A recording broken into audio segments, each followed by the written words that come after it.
कोतवाली पिथौरागढ़ में नारायण सिंह बसेड़ा के द्वारा तहरीर दी गई कि वह धर्मशाला लाइन में एक नेपाली व्यक्ति को अपने घर सुवालेक में काम करने के लिए ले जा रहे थे।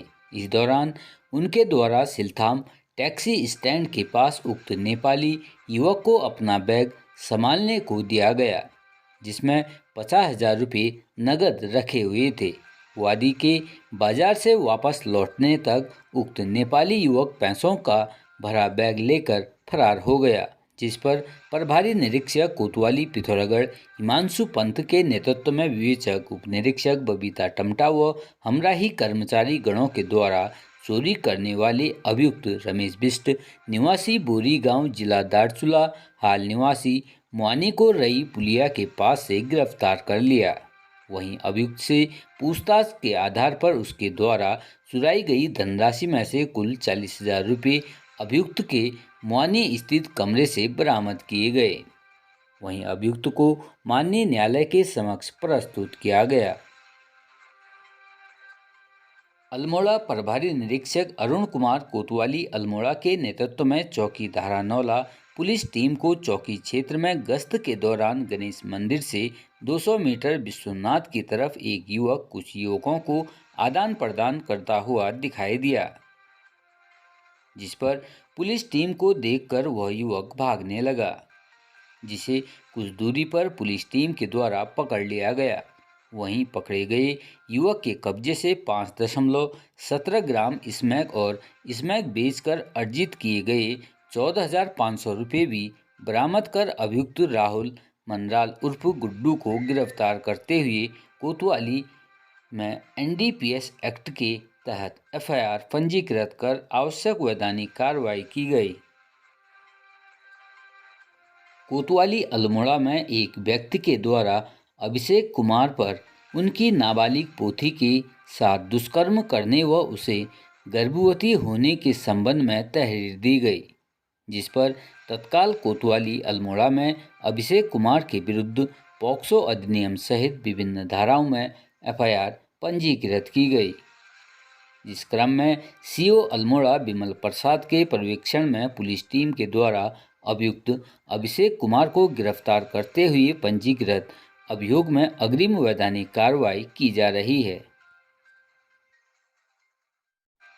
पिथौरागढ़ जिले के महाविद्यालय नारायण नगर में छात्र संघ चुनाव में चुनावी वादे को पूरा करने हेतु पहले चरण में छात्रों ने गरीब बीपीएल छात्र छात्राओं को और जो अंत्योदय में आते हैं उनको महाविद्यालय के निर्धन कोष से धन वितरण के लिए निर्णय लिया गया है, जिसमें छात्र संघ के पदाधिकारियों की सहमति से एक ज्ञापन प्राचार्य डॉक्टर सुधीर तिवारी को दिया गया, जिसमें ज्ञापन देते हुए अध्यक्ष एनएसयूआई डीडीहाट संजय देवपा, छात्र लोकेश कन्याल, छात्र उपाध्यक्ष छात्र संघ उपाध्यक्षा सौरभ भट्ट, सपना धामी कोषाध्यक्ष दीपांशु मेहता, अंकित राजन, लता धामी, काजल धामी मौजूद रहे।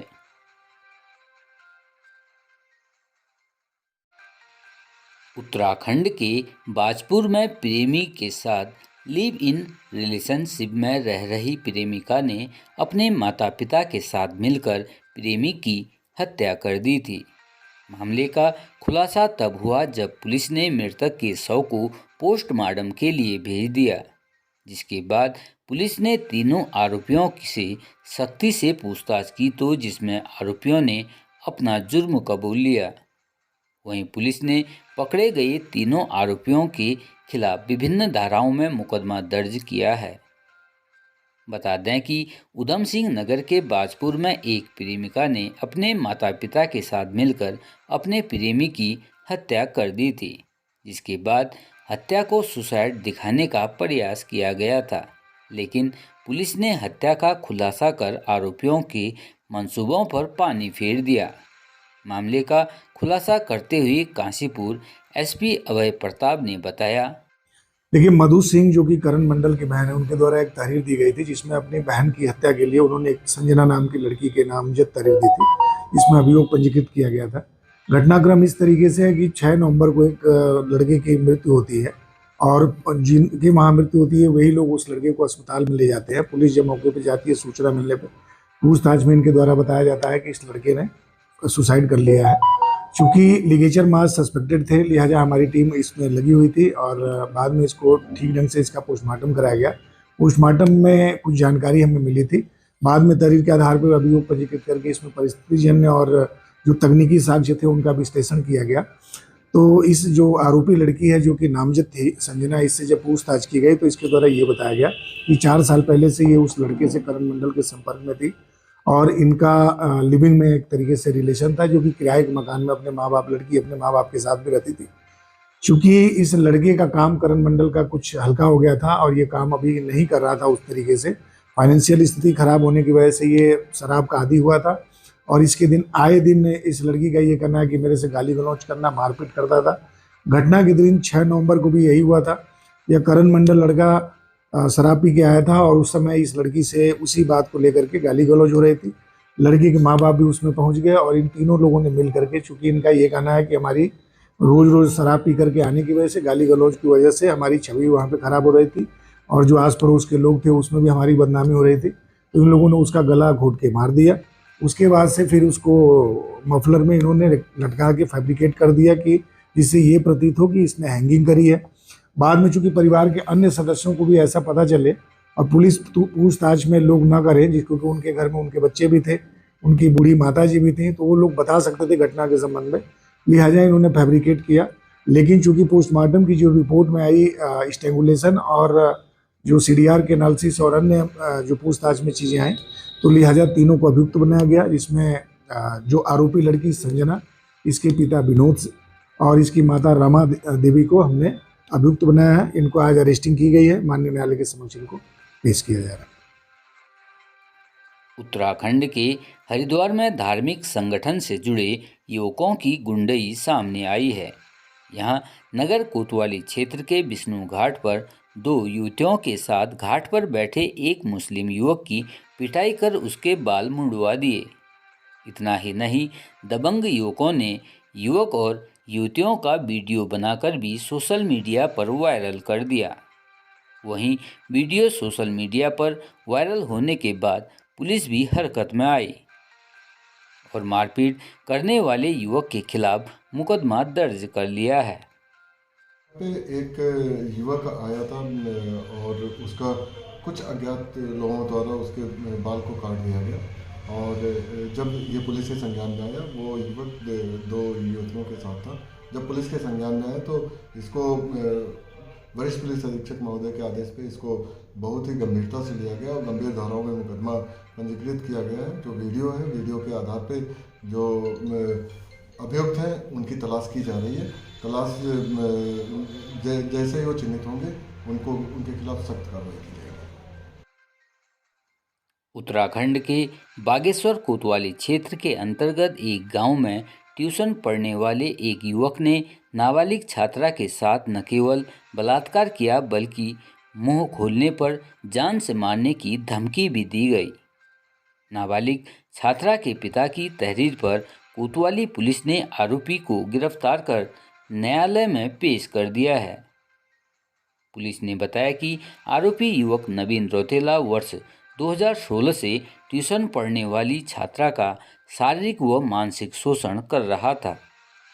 आरोपी युवक छात्रा को धमकी भरे पत्र भी भेजता रहा था।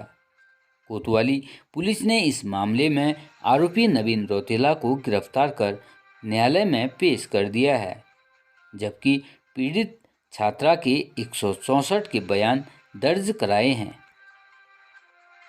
हमारे कोतवाली बागेश्वर में एक पिता अपनी पुत्री के साथ आए, जिन्होंने यह कहना था कि उनकी जो बेटी है जो 15 वर्ष की है, उनके साथ एक व्यक्ति है जो उनको बार बार लेटर भेजता है, लेटर भेज के धमकियाँ दे रहा था और गंदी गंदी बातें कर रहा था और उसको धमका रहा था काफ़ी, जिससे वो काफ़ी डरी सहमी रहती थी।